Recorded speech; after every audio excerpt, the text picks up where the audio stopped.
Well, here we go.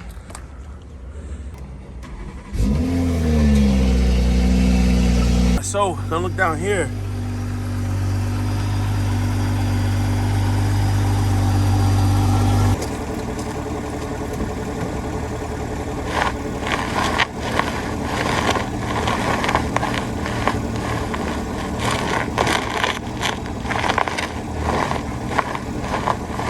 Now, in those beginning clips, I'm pretty sure you guys could tell something is wrong with the car. And it wasn't even that bad in the beginning. I'll kind of cycle back.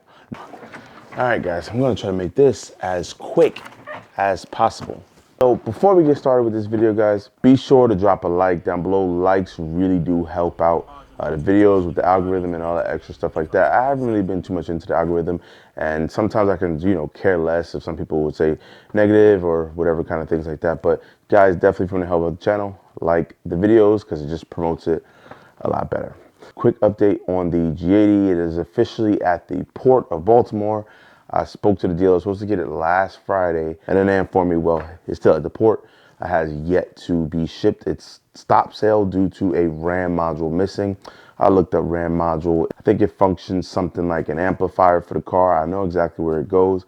I've actually offered to just pick up the car, and I told them I don't really care about it not, playing any sound or anything like that. And, later on when it comes to the dealership, then I'll go ahead and, have them retrofitted or whatever they need to do. They told me no, that's what we're waiting on. They said it could take anywhere from 2 weeks to a month, but to be 100% honest with you, I'm not holding my breath. Now, so when I purchased my 2020 BMW M340 about last year, the plans were never to really make it anything crazy. I went back and forth pondering the idea, like, should I do this or should I do that? Ultimately, I just decided to keep it as is. It was more so as a bridge car to kind of get me caught up from the painstakingness of the 435 and then get me into something else that I want to go crazy and build in, which could possibly be G80 or anything else, right? That car came with adaptive suspension, which when you press comfort, it gets soft. When you press sport mode, it gets firm. That's just pretty much the best way I can explain it to you.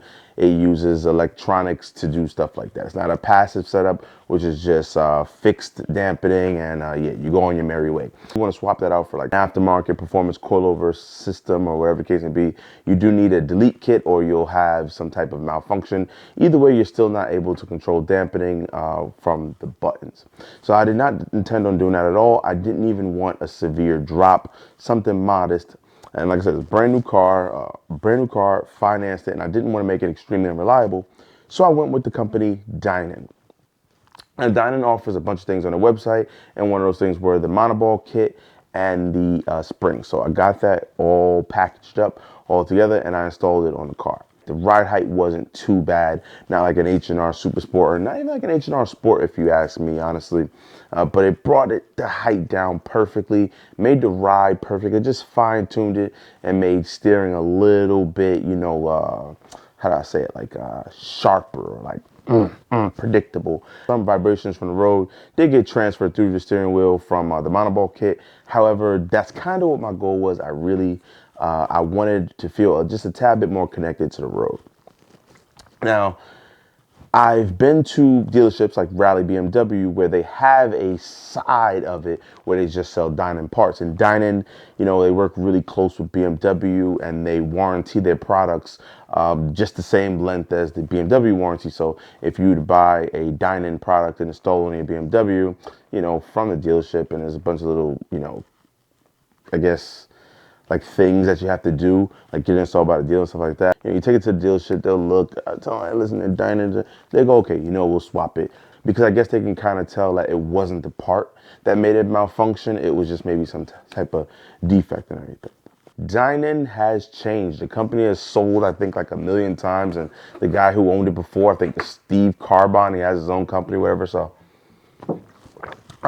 at the end of the day, Dynon is not what it used to be. Dealerships don't look at them exactly the same. So I'm pretty sure if you guys have BMW M340s, a lot of people can also confirm this, and they do not beat on their cars like I do, that you have random suspension clunks and suspension sounds with those cars, fairly low miles. no matter what you do to them. And it's always something like a tie rod, control arm. It could be anything in the suspension.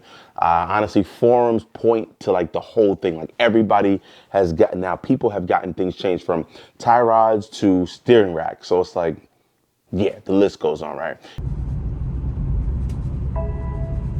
Oh, look at that. I was kind of waiting for that to pop up.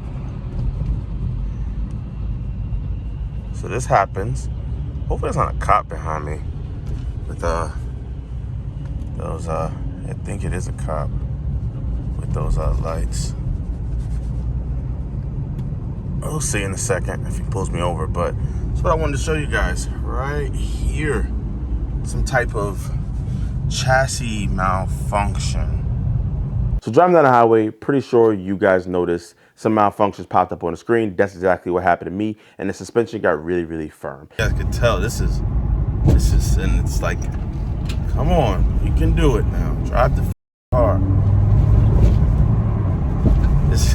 it's bouncy. This is in comfort. It's supposed to be super smooth. Definitely not this jarring. Like it's stiffer than sport mode. I'm telling you now, it's definitely stiffer than sport mode. Now my car has adaptive suspension, and it went from comfortable, smooth to like beyond stiffer than sport mode. I should get off the road as soon as possible. That's why I do it. Look at this guy. This guy don't want to let me. He's such a hater. Watch this. Watch this. You hating so much. Watch this. Don't do that. Oh my God. I had to do that, guys. I'm normally not an asshole, but this time I had to be one. So initially I just assumed that it was some kind of wiring harness or some kind of short from one of the guys at the shops that maybe tripped or bumped something. And I was getting a little rattling sound as well too. So I initially checked the plugs that go into the struts with for the adaptive suspension. Everything seemed very well. Noticed the headlight level sensor was popped off. Did some research and found out that can be a cause, you know, of all the symptoms that I'm having. Luckily, it seems pretty easy. If it's me buying more parts that are delayed, I will zip tie that sucker. I have no patience right now for that car. However, I do want to know why it popped off. Took the car to the dealership for a clunk. Service advisor says you have springs. I talked to him, hey, listen, they're dying springs. I thought you guys could, you know, work some on it. They say no. He tells me, listen, we'll warranty the strut mounts. That's what he said was wrong with the car. He'll warranty the strut mounts as long as I go ahead, as long as I get the springs removed. I priced how much he'll charge him was like $1,400. So I went and dropped the car off at the stand shop to get the springs taken off, just to go right back to the dealership. He advised me that. Went back to the dealership. They had the car for about 2 weeks. Couldn't get in contact with the service advisor. Then switched service advisors. Now they're saying the part would take like a week or some kind of odd amount of days to get there. Part gets there and it's the control arm, which the guy told me these strut mounts, and the new service advisor informed me that the mechanic says that there were suspension modifications to the car. Long story short, they basically told me to kick rocks and pick up my car. Now, I would not be upset at that if that were the answer from the jump. If the first service advisor would say, hey, listen, we don't really mess with dyno like that no more, or hey, listen, you have something on your car, we don't want anything to do with it, I'll be happy with that. I don't mind it, you know. It is what it is. I tried, I got denied. Hey, one of the main reasons I say that is because if the strut mounts are in fact defective, then I could have just had the guy at the stand shop, which hopefully he would have did it right. Could have paid for the strut mounts right there at the dealer, or got my little discount thing. Had the guy at the shop just throw the strut mounts on for me. You have to come off, and have to come off, and you put the new one on when you change the spring. So it wouldn't be any more labor than, you know, you get what I'm saying. I just had to cough up like, I think about like $300 for the strut mounts. No big deal. I kind of contemplated doing it in the first place. I should have done it, but who knows if the strut mount was even the problem. I think they were just guessing because they are the control arms. But now the car has developed that malfunction. I don't know how it got like that, and I really can't blame anyone. It's literally been from shop, dealer, shop, dealer. So like either one of them screwed it up, or I screwed it up in transit. So that's your update, and yeah.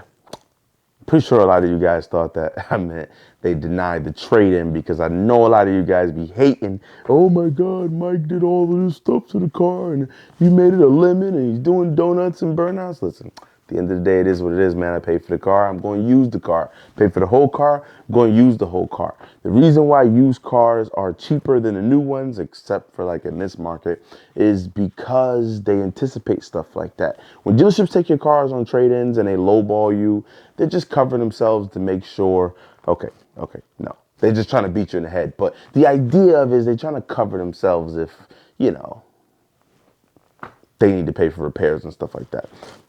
That's pretty much all I got for you guys. Thank you guys for tuning in. Remember to like all of these videos, and yeah, I'll catch you guys in another one. Peace out.